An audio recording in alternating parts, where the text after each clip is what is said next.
ಜಮ್ಮು ಕಾಶ್ಮೀರದ ಏರ್ಪೋರ್ಟ್ನಲ್ಲಿ ಕಟ್ಟೆಚ್ಚರ ಮುಂದುವರೆದಿದೆ. NST ಕಮಾಂಡೋಗಳನ್ನು ನಿಯೋಜನೆಗೆ ಒಳಪಡಿಸಲಾಗಿದೆ. We have S-400.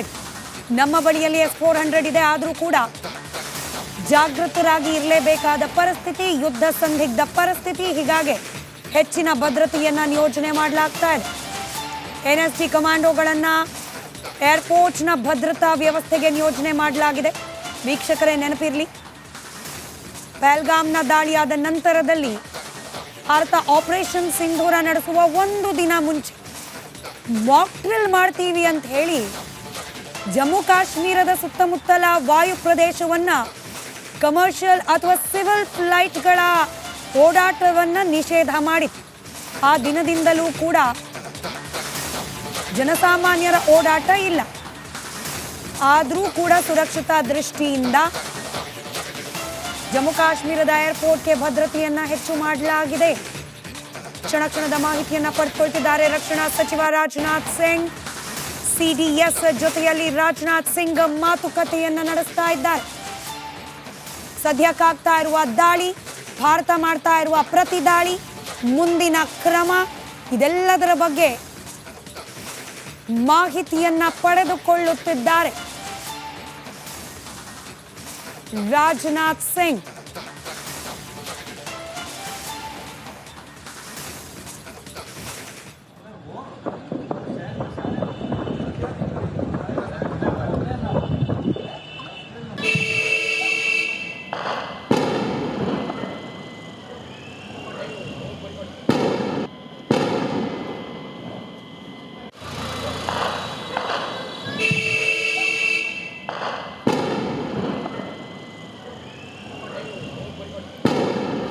ವೀಕ್ಷಕರೇ, ಸ್ಕ್ರೀನ್ನ ಮೇಲಿರುವ 8 ದೃಶ್ಯಗಳನ್ನು ನೆನಪಿಟ್ಕೊಳ್ಳಿ. ನಾಳೆ ಬೆಳಗ್ಗೆ ವೇಳೆಗೆ ಪಾಕಿಸ್ತಾನದಿಂದ ಇದಕ್ಕೆ ಉತ್ತರವಾಗಿ ಭಾರತ ನಡೆಸಿದ ದಾಳಿಯ ಘನಘೋರ ದೃಶ್ಯಗಳು ಹಿಂಗೇನೆ 8 ಸ್ಕ್ರೀನ್ ಮಾಡಿ ತೋರಿಸ್ತೀವಿ ರಿಪಬ್ಲಿಕ್ ಕನ್ನಡದಲ್ಲಿ. ಸದ್ಯಕ್ಕೆ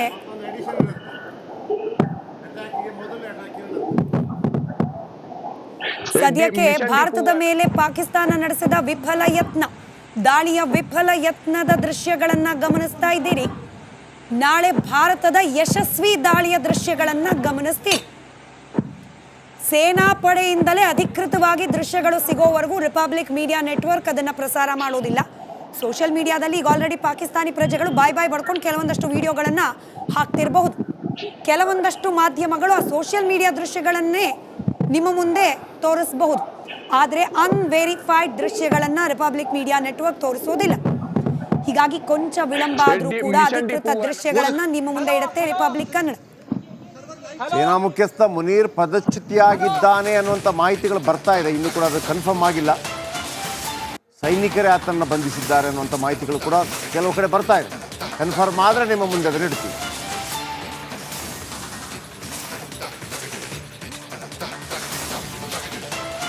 BSF DG ಜೊತೆ ಅಮಿತ್ ಶಾ ಮಾತುಕತೆ ಇರುವಂಥದ್ದೇ. ಗಡಿ ಪ್ರದೇಶಗಳಲ್ಲಿ ಯಾವ ರೀತಿ ಮುನ್ನೆಚ್ಚರಿಕೆ ವಹಿಸಬೇಕು ಅನ್ನುವಂಥದ್ದು. BSF DG ಜೊತೆ ಅಮಿತ್ ಶಾ ಮಾತುಕತೆ ನಡೆಸ್ತಾ ಇದ್ದಾರೆ. ಎಲ್ಲ ರೀತಿಯ ಭದ್ರತೆ ವಹಿಸುವಂತೆ ಸೂಚನೆಯನ್ನು ಕೊಟ್ಟಿದ್ದಾರೆ. ಬಹುಶಃ ನಾಳೆ ಬೆಳಗಿನ ಜಾವ ಸಂದರ್ಭದಲ್ಲಿ ಪಾಕಿಸ್ತಾನ ಸಂಪೂರ್ಣವಾಗಿ ಶರಣಾಗತಿ ಆಗದೆ ವಿಧಿ ಇಲ್ಲ ಅಂತ ಅನಿಸ್ತಾ ಇದೆ. ಭಾರತ ಭಾಳ ಸೀರಿಯಸ್ ಆಗಿ ತಗೊಂಡಿದೆ. ಇದು ಕೋಲ್ ಕೊಟ್ಟು ಹೊಡಿಸ್ಕೊಳ್ಳೋದು ಅಂತಾರಲ್ಲ, ಆ ಥರ ಆಗಿದೆ. ತೆಪ್ಪಾಗಿ ಇರಬೇಕಾಗಿತ್ತು. 9 ಕಡೆ ಪೆಟ್ಟು ಬಿದ್ದಿದೆ. ಸೈಲೆಂಟ್ ಆಗಿ ಇರಬೇಕಾಗಿತ್ತು. ಭಾರತ ರಾಜತಾಂತ್ರಿಕವಾಗಿ ಇಟ್ಟಂಥ ಹೆಜ್ಜೆ ಎಲ್ಲವನ್ನು ಕೂಡ ರಾಜತಾಂತ್ರಿಕವಾಗಿ, ಡಿಪ್ಲೊಮ್ಯಾಟಿಕ್ ಆಗಿ ಯಾರಿಗೂ ಭಾರತದ ವಿರುದ್ಧ ಮಾತನಾಡುವಂಥ ಅವಕಾಶವನ್ನೇ ಭಾರತ ಕೊಟ್ಟಿಲ್ಲ. Including China, including America. ಮತ್ತೊಂದು ಕಡೆ ಭಾರತದ ಪ್ರಿಪೇರ್ಡ್ನೆಸ್ ಹಾಗೆ ಪಾಕಿಸ್ತಾನದ ವಿಫಲತೆ, ಅದೆರಡರ ಕಂಪ್ಯಾರಿಸನ್ ಒಂಚೂರು ನಿಮ್ಮ ಮುಂದೆ ಹೇಳ್ಬಿಡ್ತೀನಿ.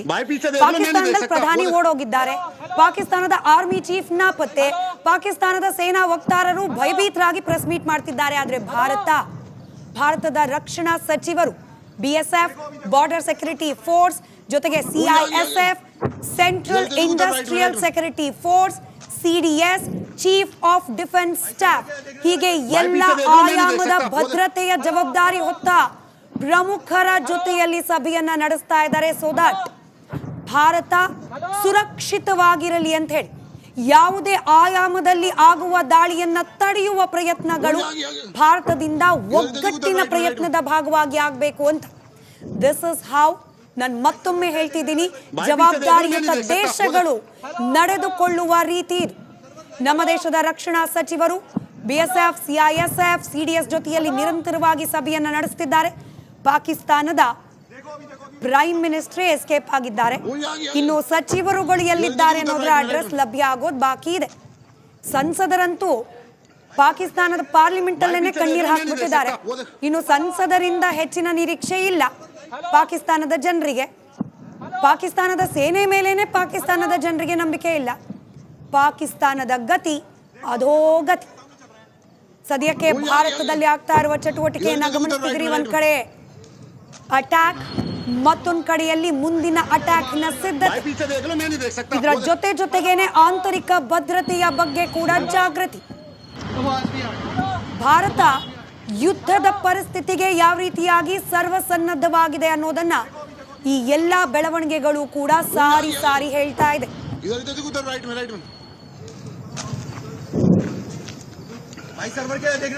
भाई पीछे देख लो, मैं नहीं देख सकता। वो देख वीडियो बना आवाज भी आ रही है। ಕ್ವಿಕ್ ಆಗಿ ಸಂಜೆ 8:30 ನಂತರದಿಂದ ಈವರೆಗೂ ಏನೇನಾಯ್ತು? 8:35 ಸುಮಾರಿಗೆ ಜಮ್ಮು ಕಾಶ್ಮೀರ, ಅದರಲ್ಲೂ ಜಮ್ಮುವಿನ ಏರ್ಪೋರ್ಟ್ ಬಳಿಯಲ್ಲಿ ಭಾರಿ ಸ್ಫೋಟದ ಸದ್ದು. ಅದಾಗ್ತಾ ಇದ್ದ ಹಾಗೆ ಬಂದ ಮಾಹಿತಿ, ಪಾಕಿಸ್ತಾನದ ಕಡೆಯಿಂದ ಆಗ್ತಾ ಇದ್ದ ದಾಳಿಯನ್ನ S-400 ನಿಯಂತ್ರಿಸಿದೆ ಅಂತ ಹೇಳಿ. ಮೊದಲು 3 ದಾಳಿ ಅಂತಾಯ್ತು, ನಂತರದಲ್ಲಿ 6 ಅಂತಾಯ್ತು. ನಂತರದಲ್ಲಿ ಬಂದ ಮಾಹಿತಿ, ಪಾಕಿಸ್ತಾನದ 100ಕ್ಕೂ ಅಧಿಕ ಡ್ರೋನ್ಗಳು, 10ಕ್ಕೂ ಹೆಚ್ಚು ಕ್ಷಿಪಣಿಗಳು, ಇನ್ಫ್ಯಾಕ್ಟ್ 35ಕ್ಕೂ ಹೆಚ್ಚು ಕ್ಷಿಪಣಿಗಳು, ಹಾಗೆ 4 ಫೈಟರ್ ಜೆಟ್ಗಳನ್ನ ಭಾರತ ಹೊಡೆದು ಉರುಳಿಸಿದೆ ಅಂತ ಹೇಳಿ. ರಾಜಸ್ಥಾನ, ಪಂಜಾಬ್, ಜಮ್ಮು ಕಾಶ್ಮೀರ ಈ 3 ಭಾಗಗಳಲ್ಲೂ ಕೂಡ, 3 ರಾಜ್ಯಗಳಲ್ಲೂ ಕೂಡ, ಹಾಗೆ ಪಂಜಾಬ್, ಪಾಕಿಸ್ತಾನ ಅಟ್ಯಾಕ್ ಮಾಡೋ ಪ್ರಯತ್ನವನ್ನ ಮಾಡ್ತು. 4 ರಾಜ್ಯಗಳ ಮೇಲೆ ಮಾಡುವ ದಾಳಿಯ ಪ್ರಯತ್ನ ಪಾಕಿಸ್ತಾನದ್ದು ಫೇಲ್ಯೂರ್. ಪಾಕಿಸ್ತಾನದ ಕಡೆಯಿಂದ ದಾಳಿ ನಡೆಸುವ ಪ್ರಯತ್ನ ಮಾಡಿದ ಸಂದರ್ಭದ ದೃಶ್ಯವನ್ನ ನೀವೀಗ ಗಮನಿಸ್ತಾ ಇದ್ದೀರಿ. 8 ದೃಶ್ಯಗಳು. ಜಮ್ಮು ಕಾಶ್ಮೀರದ ಏರ್ಪೋರ್ಟ್ನಲ್ಲಿ ಕಟ್ಟೆಚ್ಚರ ಮುಂದುವರೆದಿದೆ. NST ಕಮಾಂಡೋಗಳನ್ನ ನಿಯೋಜನೆಗೆ ಒಳಪಡಿಸಲಾಗಿದೆ. We have S-400. ನಮ್ಮ ಬಳಿಯಲ್ಲಿ S-400 ಇದೆ. ಆದರೂ ಕೂಡ ಜಾಗೃತರಾಗಿ ಇರಲೇಬೇಕಾದ ಪರಿಸ್ಥಿತಿ, ಯುದ್ಧ ಸಂದಿಗ್ಧ ಪರಿಸ್ಥಿತಿ. ಹೀಗಾಗಿ ಹೆಚ್ಚಿನ ಭದ್ರತೆಯನ್ನ ನಿಯೋಜನೆ ಮಾಡಲಾಗ್ತಾ ಇದೆ. NST ಕಮಾಂಡೋಗಳನ್ನ ಏರ್ಪೋರ್ಟ್ನ ಭದ್ರತಾ ವ್ಯವಸ್ಥೆಗೆ ನಿಯೋಜನೆ ಮಾಡಲಾಗಿದೆ. ವೀಕ್ಷಕರೇ ನೆನಪಿರಲಿ, ಪಹಲ್ಗಾಮ್ನ ದಾಳಿಯಾದ ನಂತರದಲ್ಲಿ ಭಾರತ ಆಪರೇಷನ್ ಸಿಂಧೂರ ನಡೆಸುವ 1 ದಿನ ಮುಂಚೆ ಮಾಕ್ ಡ್ರಿಲ್ ಮಾಡ್ತೀವಿ ಅಂತ ಹೇಳಿ ಜಮ್ಮು ಕಾಶ್ಮೀರದ ಸುತ್ತಮುತ್ತಲ ವಾಯು ಪ್ರದೇಶವನ್ನ ಕಮರ್ಷಿಯಲ್ ಅಥವಾ ಸಿವಿಲ್ ಫ್ಲೈಟ್ಗಳ ಓಡಾಟವನ್ನ ನಿಷೇಧ ಮಾಡಿತ್ತು. ಆ ದಿನದಿಂದಲೂ ಕೂಡ ಜನಸಾಮಾನ್ಯರ ಓಡಾಟ ಇಲ್ಲ. ಆದರೂ ಕೂಡ ಸುರಕ್ಷತಾ ದೃಷ್ಟಿಯಿಂದ ಜಮ್ಮು ಕಾಶ್ಮೀರದ ಏರ್ಪೋರ್ಟ್ಗೆ ಭದ್ರತೆಯನ್ನ ಹೆಚ್ಚು ಮಾಡಲಾಗಿದೆ. ಕ್ಷಣ ಕ್ಷಣದ ಮಾಹಿತಿಯನ್ನ ಪಡೆದುಕೊಳ್ತಿದ್ದಾರೆ ರಕ್ಷಣಾ ಸಚಿವ ರಾಜನಾಥ್ ಸಿಂಗ್. CDS ಜೊತೆಯಲ್ಲಿ ರಾಜನಾಥ್ ಸಿಂಗ್ ಮಾತುಕತೆಯನ್ನ ನಡೆಸ್ತಾ ಇದ್ದಾರೆ.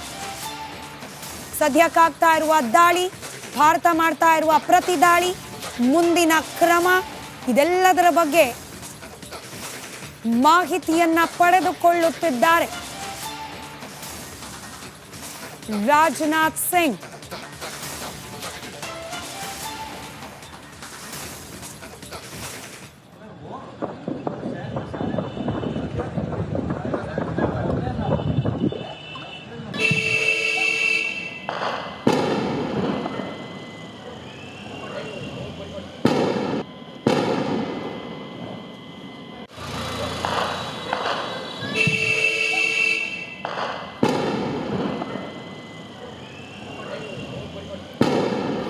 ವೀಕ್ಷಕರೇ, ಸ್ಕ್ರೀನ್ನ ಮೇಲಿರುವ 8 ದೃಶ್ಯಗಳನ್ನು ನೆನಪಿಟ್ಕೊಳ್ಳಿ.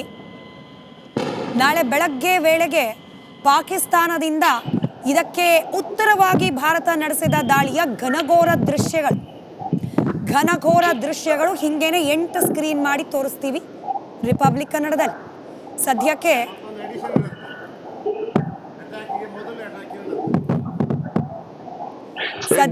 ಭಾರತದ ಮೇಲೆ ಪಾಕಿಸ್ತಾನ ನಡೆಸಿದ ದಾಳಿಯ ವಿಫಲ ಯತ್ನದ ದೃಶ್ಯಗಳನ್ನ ಗಮನಿಸ್ತಾ ಇದ್ದೀರಿ.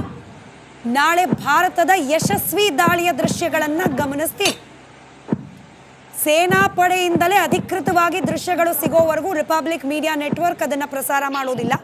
ಸೋಷಿಯಲ್ ಮೀಡಿಯಾದಲ್ಲಿ ಈಗ ಆಲ್ರೆಡಿ ಪಾಕಿಸ್ತಾನಿ ಪ್ರಜೆಗಳು ಬಾಯ್ ಬಡ್ಕೊಂಡು ಕೆಲವೊಂದಷ್ಟು ವಿಡಿಯೋಗಳನ್ನ ಹಾಕ್ತಿರಬಹುದು. ಕೆಲವೊಂದಷ್ಟು ಮಾಧ್ಯಮಗಳು ಆ ಸೋಷಿಯಲ್ ಮೀಡಿಯಾ ದೃಶ್ಯಗಳನ್ನೇ ನಿಮ್ಮ ಮುಂದೆ ತೋರಿಸಬಹುದು. ಆದರೆ ಅನ್ವೆರಿಫೈಡ್ ದೃಶ್ಯಗಳನ್ನ ರಿಪಬ್ಲಿಕ್ ಮೀಡಿಯಾ ನೆಟ್ವರ್ಕ್ ತೋರಿಸೋದಿಲ್ಲ. ಹೀಗಾಗಿ ಕೊಂಚ ವಿಳಂಬ ಆದರೂ ಕೂಡ ಅಧಿಕೃತ ದೃಶ್ಯಗಳನ್ನ ನಿಮ್ಮ ಮುಂದೆ ಇಡುತ್ತೆ ರಿಪಬ್ಲಿಕ್ ಕನ್ನಡ. ಸೇನಾ ಮುಖ್ಯಸ್ಥ ಮುನೀರ್ ಪದಚ್ಯುತಿಯಾಗಿದ್ದಾನೆ ಅನ್ನುವಂಥ ಮಾಹಿತಿಗಳು ಬರ್ತಾ ಇದೆ. ಇನ್ನೂ ಕೂಡ ಅದು ಕನ್ಫರ್ಮ್ ಆಗಿಲ್ಲ. ಸೈನಿಕರೇ ಆತನ್ನು ಬಂಧಿಸಿದ್ದಾರೆ ಅನ್ನುವಂಥ ಮಾಹಿತಿಗಳು ಕೂಡ ಕೆಲವು ಕಡೆ ಬರ್ತಾ ಇದೆ. ಕನ್ಫರ್ಮ್ ಆದರೆ ನಿಮ್ಮ ಮುಂದೆ ಅದನ್ನು ಇಡ್ತೀವಿ.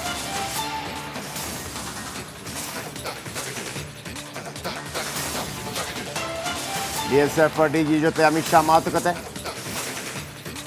ಇರುವಂಥದ್ದೇ. ಗಡಿ ಪ್ರದೇಶಗಳಲ್ಲಿ ಯಾವ ರೀತಿ ಮುನ್ನೆಚ್ಚರಿಕೆ ವಹಿಸಬೇಕು ಅನ್ನುವಂಥದ್ದು. BSF DG ಜೊತೆ ಅಮಿತ್ ಶಾ ಮಾತುಕತೆ ನಡೆಸ್ತಾ ಇದ್ದಾರೆ. ಎಲ್ಲ ರೀತಿಯ ಭದ್ರತೆ ವಹಿಸುವಂತೆ ಸೂಚನೆಯನ್ನು ಕೊಟ್ಟಿದ್ದಾರೆ. ಬಹುಶಃ ನಾಳೆ ಬೆಳಗಿನ ಜಾವ ಸಂದರ್ಭದಲ್ಲಿ ಪಾಕಿಸ್ತಾನ ಸಂಪೂರ್ಣವಾಗಿ ಶರಣಾಗತಿ ಆಗದೆ ವಿಧಿ ಇಲ್ಲ ಅಂತ ಅನಿಸ್ತಾ ಇದೆ. ಭಾರತ ಭಾಳ ಸೀರಿಯಸ್ ಆಗಿ ತಗೊಂಡಿದೆ.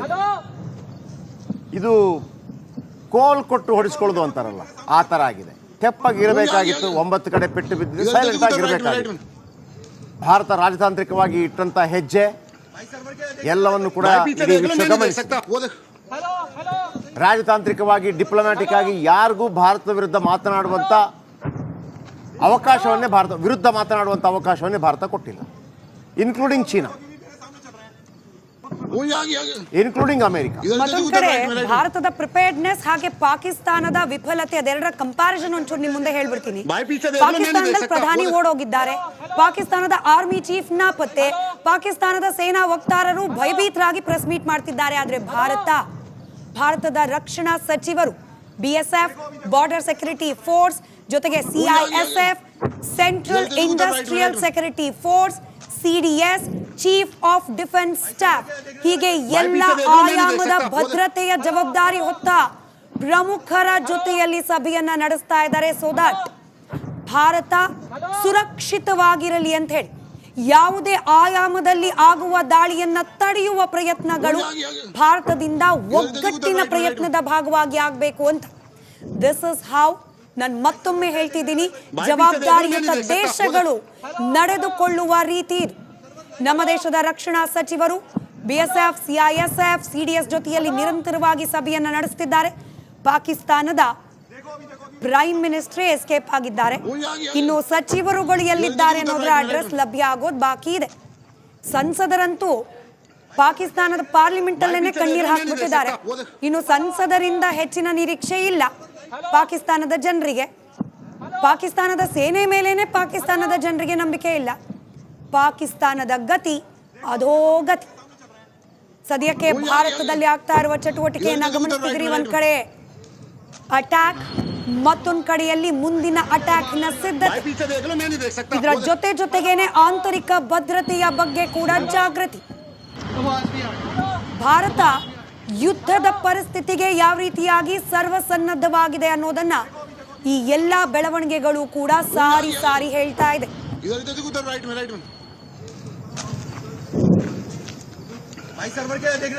भाई पीछे देख लो, मैं नहीं देख सकता. वो देख वीडियो बना आवाज भी आ रही है. ಕ್ವಿಕ್ ಆಗಿ ಸಂಜೆ 8:30ರ ನಂತರದಿಂದ ಈವರೆಗೂ ಏನೇನಾಯ್ತು? 8:35ರ ಸುಮಾರಿಗೆ ಜಮ್ಮು ಕಾಶ್ಮೀರ, ಅದರಲ್ಲೂ ಜಮ್ಮುವಿನ ಏರ್ಪೋರ್ಟ್ ಬಳಿಯಲ್ಲಿ ಭಾರಿ ಸ್ಫೋಟದ ಸದ್ದು. ಅದಾಗ್ತಾ ಇದ್ದ ಹಾಗೆ ಬಂದ ಮಾಹಿತಿ, ಪಾಕಿಸ್ತಾನದ ಕಡೆಯಿಂದ ಆಗ್ತಾ ಇದ್ದ ದಾಳಿಯನ್ನ S-400 ನಿಯಂತ್ರಿಸಿದೆ ಅಂತ ಹೇಳಿ. ಮೊದಲು 3 ದಾಳಿ ಅಂತಾಯ್ತು, ನಂತರದಲ್ಲಿ 6 ಅಂತಾಯ್ತು. ನಂತರದಲ್ಲಿ ಬಂದ ಮಾಹಿತಿ, ಪಾಕಿಸ್ತಾನದ 100ಕ್ಕೂ ಅಧಿಕ ಡ್ರೋನ್ಗಳು, 10ಕ್ಕೂ ಹೆಚ್ಚು ಕ್ಷಿಪಣಿಗಳು, ಇನ್ಫ್ಯಾಕ್ಟ್ 35ಕ್ಕೂ ಹೆಚ್ಚು ಕ್ಷಿಪಣಿಗಳು ಹಾಗೆ 4 ಫೈಟರ್ ಜೆಟ್ಗಳನ್ನು ಭಾರತ ಹೊಡೆದು ಉರುಳಿಸಿದೆ ಅಂತ ಹೇಳಿ ರಾಜಸ್ಥಾನ, ಪಂಜಾಬ್, ಜಮ್ಮು ಕಾಶ್ಮೀರ ಈ 3 ಭಾಗಗಳಲ್ಲೂ ಕೂಡ 3 ರಾಜ್ಯಗಳಲ್ಲೂ ಕೂಡ ಹಾಗೆ ಪಂಜಾಬ್ ಪಾಕಿಸ್ತಾನ ಅಟ್ಯಾಕ್ ಮಾಡೋ ಪ್ರಯತ್ನವನ್ನ ಮಾಡ್ತು. 4 ರಾಜ್ಯಗಳ ಮೇಲೆ ಮಾಡುವ ದಾಳಿಯ ಪ್ರಯತ್ನ ಪಾಕಿಸ್ತಾನದ್ದು ಫೇಲ್ಯೂರ್. ಪಾಕಿಸ್ತಾನದ ಕಡೆಯಿಂದ ದಾಳಿ ನಡೆಸುವ ಪ್ರಯತ್ನ ಮಾಡಿದ ಸಂದರ್ಭದ ದೃಶ್ಯವನ್ನ ನೀವೀಗ ಗಮನಿಸ್ತಾ ಇದ್ದೀರಿ. 8 ದೃಶ್ಯಗಳು.